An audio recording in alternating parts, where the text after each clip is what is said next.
कक्षा 7 की इतिहास की हमारे अतीत अध्याय 1 हजार वर्षों के दौरान हुए परिवर्तनों की पड़ताल। सबसे पहले एक मानचित्र दिया हुआ है। इसका वर्णन इस प्रकार से है। 12वीं सदी के भूगोलवेत्ता अल इद्रीसी का बनाया हुआ दुनिया के नक्शे का एक हिस्सा, जिसमें भारतीय उपमहाद्वीप को भूमि से समुद्र तक दिखाया गया है। मानचित्र 1 और 2 पर नजर डालिए। मानचित्र 1 अरब भूगोलवेत्ता अल इद्रीसी ने 1154 में बनाया था। यहाँ जो नक्शा दिया गया है वह उसके द्वारा बनाए गए दुनिया के बड़े मानचित्र का एक हिस्सा है और भारतीय उपमहाद्वीप को दर्शाता है। मानचित्र 2 एक फ्रांसीसी मानचित्रकार ने सन 1720 में बनाया था। दोनों नक्शे एक ही इलाके के हैं, मगर उनमें काफी अंतर है। अल इद्रीसी के नक्शे में दक्षिण भारत उस जगह है जहां हम आज उत्तर भारत ढूंढेंगे और श्रीलंका का द्वीप ऊपर की ओर है। जगहों के नाम अरबी में दिए गए हैं। इस पृष्ठ में सबसे पहले मानचित्र 2, जिसका वर्णन इस प्रकार से है। 18वीं सदी के आरंभ में ग्विलोम ला लिस्ले के एटलस नूवो के अनुसार यह महाद्वीप, जैसे कि उत्तर प्रदेश का कन्नौज। मानचित्र 2 पहले मानचित्र के बनने के लगभग 600 वर्ष बाद बनाया गया। इस कालावधि में उपमहाद्वीप के बारे में सूचनाएं काफी बदल गई थीं। यह नक्शा हमें ज्यादा परिचित लगेगा। उसमें विशेषकर तटीय इलाकों के बारीक ब्यौरे देखकर आश्चर्य होता है। यूरोप के नाविक तथा व्यापारी अपनी समुद्री यात्रा के लिए इस नक्शे का इस्तेमाल किया करते थे। इतनी ही महत्वपूर्ण एक और बात यह है कि दूसरे युग तक मानचित्र अंकन का विज्ञान भी बहुत बदल गया था।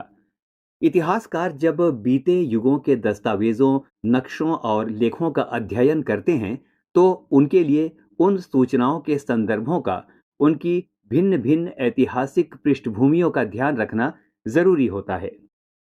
नई और पुरानी शब्दावली। अगर समय के साथ साथ सूचनाओं के संदर्भ बदलते हैं तो भाषा और अर्थों के साथ क्या होता है? ऐतिहासिक अभिलेख कई तरह की भाषाओं में मिलते हैं और ये भाषाएं भी समय के साथ साथ बहुत बदली हैं। उदाहरण के लिए मध्य युग की फारसी आधुनिक फारसी भाषा से भिन्न है। यह भिन्नता सिर्फ व्याकरण और शब्द भंडार में ही नहीं आई है। समय के साथ शब्दों के अर्थ भी बदल जाते हैं। उदाहरण के लिए हिंदुस्तान शब्द ही लीजिए। आज हम इसे आधुनिक राष्ट्र राज्य भारत के अर्थ में लेते हैं। 13वीं सदी में जब फारसी के इतिहासकार मिनहाज ए सिराज हिंदुस्तान शब्द का प्रयोग किया था तो उसका आशय पंजाब, हरियाणा और गंगा यमुना के बीच में स्थित इलाकों से था। उसने इस शब्द का राजनीतिक अर्थ में उन इलाकों के लिए इस्तेमाल किया जो दिल्ली के सल्तनत के अधिकार क्षेत्र में आते थे। सल्तनत के प्रसार के साथ साथ इस शब्द के अंतर्गत आने वाले क्षेत्र भी बढ़ते गए, लेकिन हिंदुस्तान शब्द में दक्षिण भारत का समावेश कभी नहीं हुआ। इसके विपरीत 16वीं सदी के आरंभ में बाबर ने हिंदुस्तान शब्द का प्रयोग इस उपमहाद्वीप के भूगोल, पशु पक्षियों और यहाँ के निवासियों की संस्कृति का वर्णन करने के लिए किया। यह प्रयोग 14वीं सदी के कवि अमीर खुसरो द्वारा प्रयुक्त शब्द हिंद के ही कुछ कुछ समान था, मगर जहां भारत को एक भौगोलिक और सांस्कृतिक सत्व के रूप में पहचाना जा रहा था, वहां हिंदुस्तान शब्द से वे राजनीतिक और राष्ट्रीय अर्थ नहीं जुड़े थे जो हम आज जोड़ते हैं।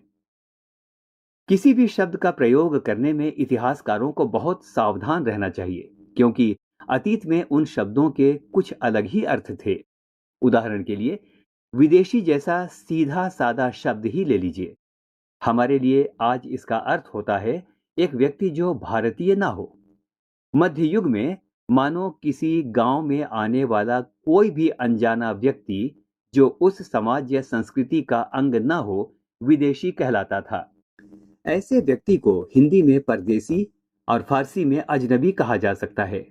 इसीलिए किसी नगरवासी के लिए बनवासी विदेशी शब्द होता था, किंतु एक ही गांव में रहने वाले दो किसान अलग अलग धार्मिक या जाति परंपराओं से जुड़े होने पर भी एक दूसरे के लिए विदेशी नहीं होते थे। इतिहासकार और उनके स्रोत। इतिहासकार किस युग का अध्ययन करते हैं और उनकी खोज की संस्कृति क्या है, इसे देखते हुए वे अलग अलग तरह के स्रोतों का सहारा लेते हैं।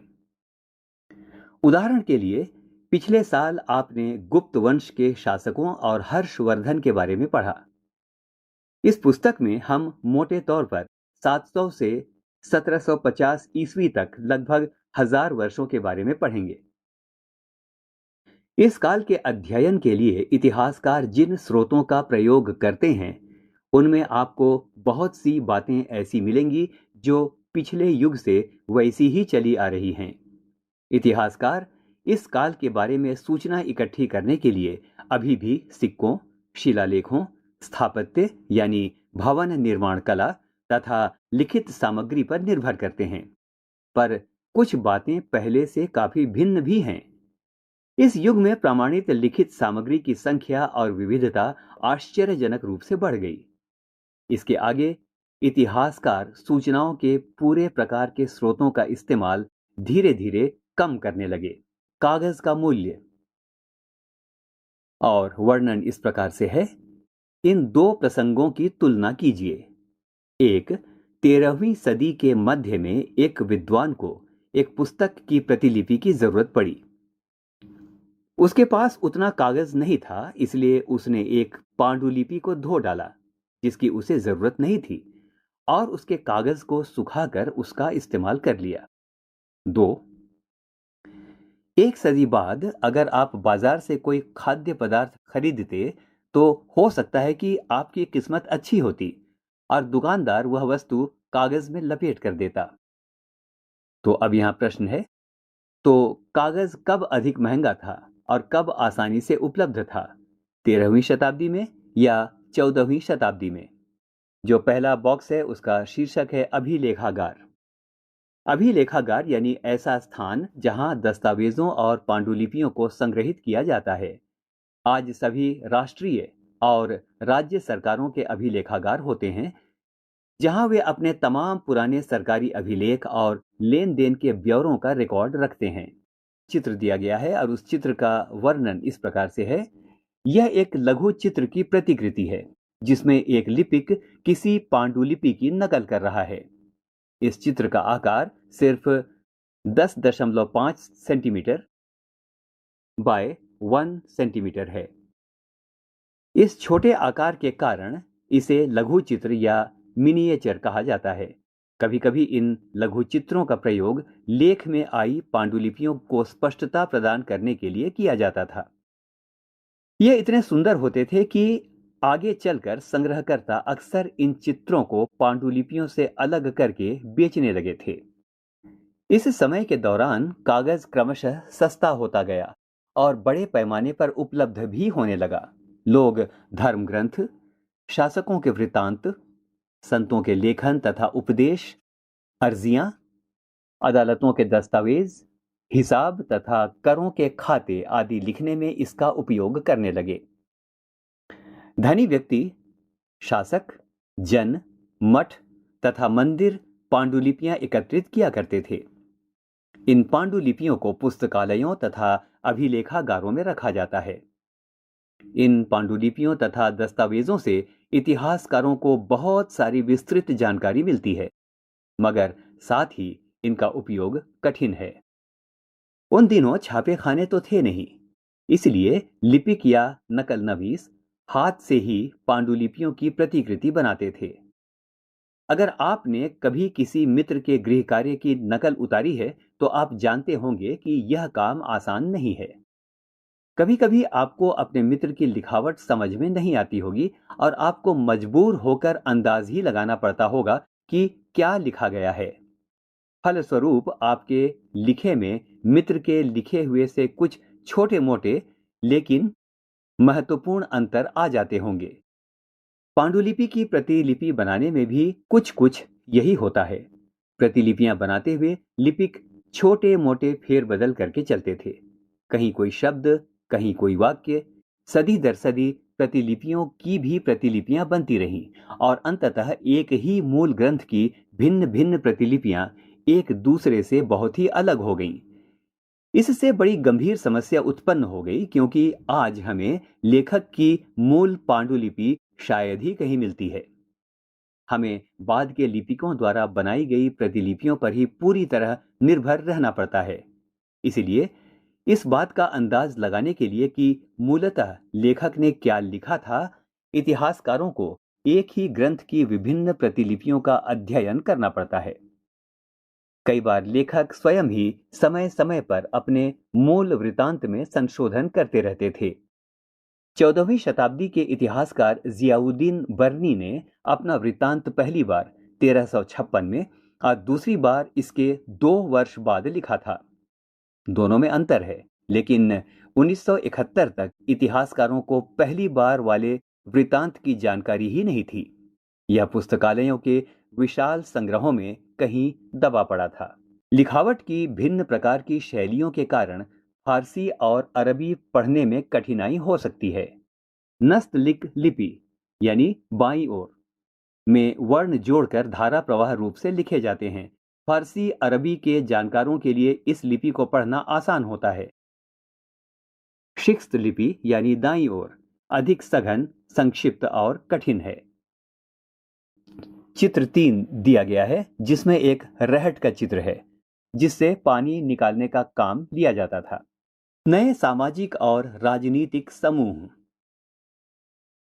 सन 700 और 1750 के बीच के 1000 वर्षों का अध्ययन इतिहासकारों के आगे भारी चुनौती रखता है। मुख्य रूप से इसलिए कि इस पूरे काल में बड़े पैमाने पर और अनेक तरह के परिवर्तन हुए। इस काल में अलग अलग समय पर नई प्रौद्योगिकी के दर्शन होते हैं, जैसे सिंचाई में रहट, कताई में चरखे और युद्ध में आग्नेयास्त्रों यानी बारूद वाले हथियारों का इस्तेमाल। इस उपमहाद्वीप में नई तरह का खान पान भी आया। आलू, मक्का, मिर्च, चाय और कॉफी। ध्यान रहे कि ये तमाम परिवर्तन, नई प्रौद्योगिकियां और फसलें उन लोगों के साथ आए जो नए विचार भी लेकर आए थे। परिणाम स्वरूप यह काल आर्थिक, राजनीतिक, सामाजिक और सांस्कृतिक परिवर्तनों का भी काल रहा। इस युग में लोगों की गतिशीलता, एक स्थान से दूसरे स्थान पर आना जाना भी बहुत बढ़ गया था। अवसर की तलाश में लोगों के झुंड दूर दूर की यात्राएं करने लगे थे। इस महाद्वीप में अपार संपदा और अपना भाग्य गढ़ने के लिए अपार संभावनाएं मौजूद थीं। इस काल में जिन समुदायों का महत्व बढ़ा, उनमें से एक समुदाय था राजपूत, जिसका नाम राजपुत्र अर्थात राजा का पुत्र से निकला है। 8वीं से 14वीं सदी के बीच यह नाम आमतौर पर योद्धाओं के उस समूह के लिए प्रयुक्त होता था जो क्षत्रिय वर्ण के होने का दावा करते थे। राजपूत शब्द के अंतर्गत केवल राजा और सामंत वर्ग ही नहीं, बल्कि वे सेनापति और सैनिक भी आते थे जो पूरे उपमहाद्वीप में अलग अलग शासकों की सेनाओं में सेवारत थे। कवि और चारण राजपूतों की आचार संहिता, प्रबल पराक्रम और स्वामी भक्ति का गुणगान करते थे। इस युग में राजनीतिक दृष्टि से महत्व हासिल करने के अवसरों का लाभ मराठा, सिख, जाट, अहोम और कायस्थ यानी मुख्यतः लिपिकों और मुंशियों का कार्य करने वाली जाति आदि समूहों ने भी उठाया। इस पूरे काल के दौरान क्रमशः जंगलों की कटाई हो रही थी और खेती का इलाका बढ़ता जा रहा था। कुछ क्षेत्रों में यह परिवर्तन अन्य क्षेत्रों की अपेक्षा अधिक तेजी से और पूरे तौर पर हुआ। पर्यावास में परिवर्तन के कारण कई वनवासियों को मजबूर होकर अपना स्थान छोड़ना पड़ा। कुछ और वनवासी जमीन की जुताई करने लगे और कृषक बन गए। कृषकों के ये नए समूह क्षेत्रीय बाजार, मुखियाओं, पुजारियों, मठों और मंदिरों से प्रभावित होने लगे। वे बड़े और जटिल समाजों के अंग बन गए। उन्हें कर चुकाने पड़ते थे और स्थानीय मालिक वर्ग की बेगार करनी पड़ती थी। परिणाम स्वरूप किसानों के बीच आर्थिक और सामाजिक अंतर उभरने लगे। कुछ के पास ज्यादा उपजाऊ जमीन होती थी, कुछ लोग मवेशी भी पालते थे और कुछ लोग खेती से खाली समय में दस्तकारी आदि का कुछ काम कर लेते थे। जैसे जैसे समाज में अंतर बढ़ने लगे, लोग जातियों और उपजातियों में बांटे जाने लगे और उनकी पृष्ठभूमि और व्यवसाय के आधार पर उन्हें समाज में ऊंचा या नीचा दर्जा दिया जाने लगा। ये दर्जे स्थायी नहीं थे। किसी जाति विशेष के सदस्यों के हाथों में कितनी सत्ता, प्रभाव और संसाधनों का नियंत्रण है, इसके आधार पर उसके दर्जे बदलते रहते थे। एक ही जाति का किसी क्षेत्र में कोई दर्जा हो सकता था और अन्य क्षेत्र में कोई और। अपने सदस्यों के व्यवहार का नियंत्रण करने के लिए जातियां स्वयं अपने अपने नियम बनाती थीं। इन नियमों का पालन जाति के बड़े बुजुर्गों की एक सभा करवाती थी, जिसे कुछ इलाकों में जाति पंचायत कहा जाता था। लेकिन जातियों को अपने निवास के गांवों के रिवाजों का पालन भी करना पड़ता था। इसके अलावा कई गांवों पर मुखियाओं का शासन होता था। मिल मिलाकर वे किसी राज्य की एक छोटी इकाई भर होती थी।